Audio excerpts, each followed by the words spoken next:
Kirk Frost, Rasheeda's husband, before they were married, when I first met him, he wrote his name and number on 20 $100 bills and begged me to call him. My first girlfriend was then, in like I was 17, 18. But I had boyfriends before that and after that. Moving right along, when Allen Iverson came into the picture, because obviously that was a big deal. Yeah. And I would get up in the morning like I'm a grandma's child. I'm very domesticated. Like I like cooking. I like cleaning. I like folding. Like I like doing stuff like that. It's like therapeutic. So I used to wake up and pick his clothes out and cook breakfast and jack his dick off when he woke up in the morning. Because you're not my type? I'm not mad that I'm not your type. I'm mad that you won't step out of your comfort zone for somebody that genuinely cares for you. I don't want to. Why? You're like a brother to me. Okay. You're just like a brother to me. Look. Georgia is right next to Alabama. Like, it's so close. I get it. And you're a sweet guy, but I feel like you deserve someone, What? else. What? Okay, so you're pretty. You have nice eyelashes. You're always considerate. You're nice. You talk to me generally. Even though I'm weird and step out of my comfort zone a lot of the time. We are complete opposites. I like to go partying. You like to stay in the house and go to... Why would I want to go to the party? You like to go to Comic-Cons and you like to look at anime. I'm not that type of girl. You don't have to be. I'm sorry, but I'm just not. You should find somebody that genuinely likes you for you. I don't understand. Like, Okay, well, what about content-wise? We both make content. We're both making skits. We both, like, come here, let me hold this. You always doing stuff, man. Like, what? Give me my purse. No! Ask request. What is the most interesting thing somebody ever asked you to do on a first date? Kirk Frost, Rasheeda's husband, before they were married, when I first met him, he wrote his name and number on 20 $100 bills and begged me to call him. See, pretty much gave you Not begged me, but he asked me to call him. So he pretty much gave you two. Now, I want y'all to think about it. She said begged her to call. And then she thought about it and said, oh, you know what? I'm lying. Not beg me, ask me. There's a huge difference between beg and ask. That's why I don't pay attention to what women say. You know what women think? Women think that whatever she means, she doesn't have to say it. You should just know what she's saying, even if she says some other shit. $1,000 to call him. Yeah. What? And I wrote his name and number on the front and back of each one. Oh. Well, I got a Lincoln Navigator. I got quite a few things, though, from the situation. From him? Oh. All on the first date? Not the first date, maybe throughout the course of a little while. So how fast did you call him? The next day. I know you did. I did. No, I didn't want to seem desperate, but I did call the next day. I'd have been in the Uber. I'm on the way. Okay.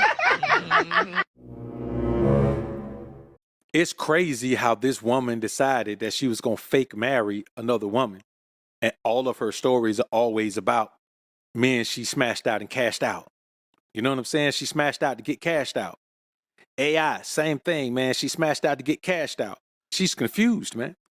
Until a woman decides that she wants to be a woman, she's going to lack femininity. Like, she's going to lack, it doesn't matter how many men she's with. If she doesn't embrace femininity, she's not going to be able to emit femininity. She's not going to be able to do it. She's not going to be able to expose you to any femininity. That's why I tell you, take your time before you smash a chick. Once you smash her, when you're physically intimate with a woman, yes, man. If you're gonna hit her with the savage pat, they all feminine, man. If you dominate them sexually, they're all feminine at that point. The femininity has no choice but to come out. You know what I'm saying?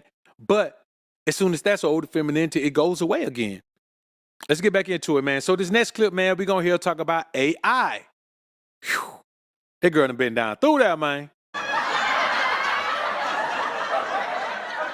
Yeah, I did not like girls at all. Right, but once you started liking a girl, Right. but you were still liking certain guys anyway. Bisexual. Yeah, okay, so because I don't be wanting to offend people with labels, okay? Yeah, well, bisexual is an old term, so I don't mind that, but all that new shit, I don't do.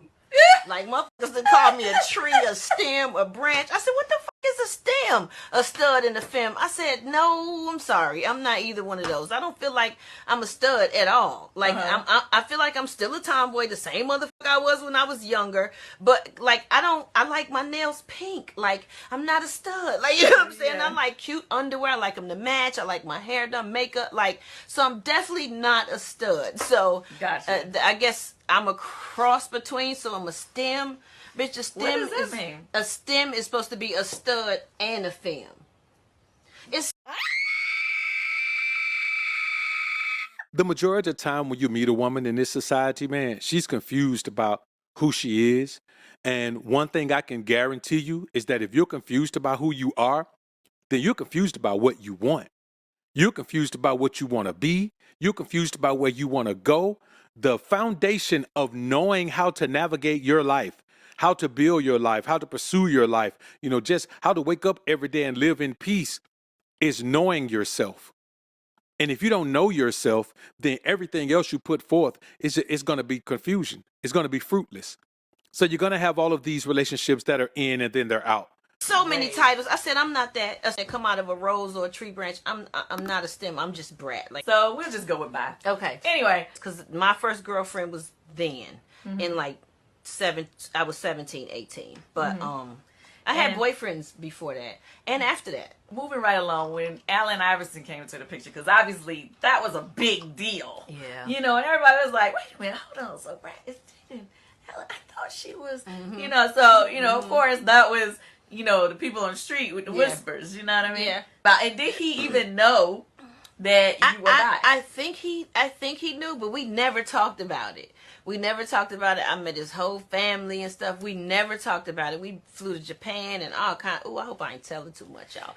I ain't never told this stuff, girl. We flew to Japan and I had never been to Japan. I was like, oh my God, like it was crazy. Like it was so like, and I would get up in the morning, like I'm a grandma's child. I'm very domesticated. Like I like cooking. I like cleaning. I like folding. Like I like doing stuff like that. It's like therapeutic. So I used to wake up and pick his clothes out and cook breakfast and jack his dick off when he woke up in the morning, Now, I mean, of course, we've all had a woman do that, but I mean, that was her idea. That was a part of her plan in the morning. Not to top you off, not to show your cowgirl skills, to just give you a gripper.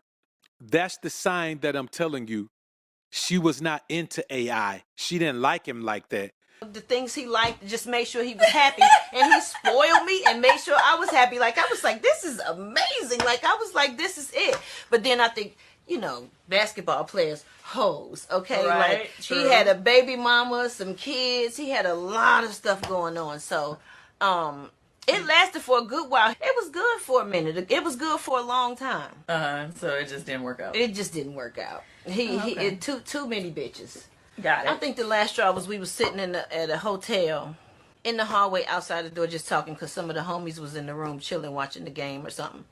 And this half naked bitch walks up the hallway talking about she looking for him. I'm sitting there with him. I'm like, bitch, I know you motherfuckers see me sitting here with this nigga. You still gonna say you looking for him? I must have mollywopped that bitch down the hallway. I was like, you know what? I said, I can't do this. I said, I can't do this with you. And I kind of like faded out answering the calls and just had to pull back, and then it eventually fizzled out. But with that being said, was he your last boyfriend? Or did you date other guys after? Yeah, let me tell you something. If she can't remember, then AI was the last one.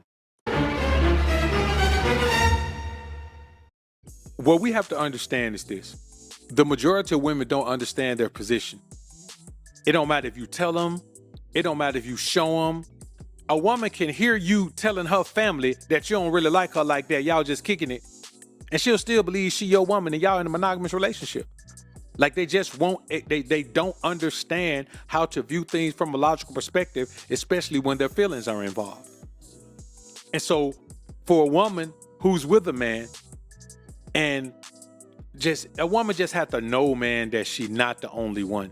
You know what I'm saying? Like a man, for real, dog, a man don't really settle into that, man, maybe when you're in your 60s. Maybe you get to your 60s and you be like, okay, I'm cool with just one. Or you have one that's just so dope that she just makes other women pale in comparison. You know what I'm saying? And even then, man, you probably have your little something to play with. I think the problem is women try to be in too much control of you, dog. How you gonna be in control of me when you can't be in control of you? So what we hear is a woman who's saying, okay, I'm not really into this man enough to even be intimate with him first thing in the morning. I'm not gonna do that. And so here's the thing. She probably wasn't intimate with him the night before either. Let me tell y'all something. Sometimes a chick just cool to kick it with. You know what I'm saying? She pretty, she thick. I mean, you might poke on her sometimes. She might be a good option with like when she's just there and I mean just available and handy. Yeah, she may be. So like when they were in Japan, yeah, maybe he smashed her a couple times in Japan, but yeah, because he was in Japan. Like she's a chick you take on trips with you. You know what I'm saying? And there's a lot of men. I had a chick like that. I had a chick, man, that she never saw me unless I was going somewhere and made her like fly. A couple of times she flew with me, but the majority of the time, man, she just fly to where I was. You know, so I tell her where I was, she get herself there, I get her back. And that's the only time, you know what I'm saying? Because if she was ever around, I just always had better options than her.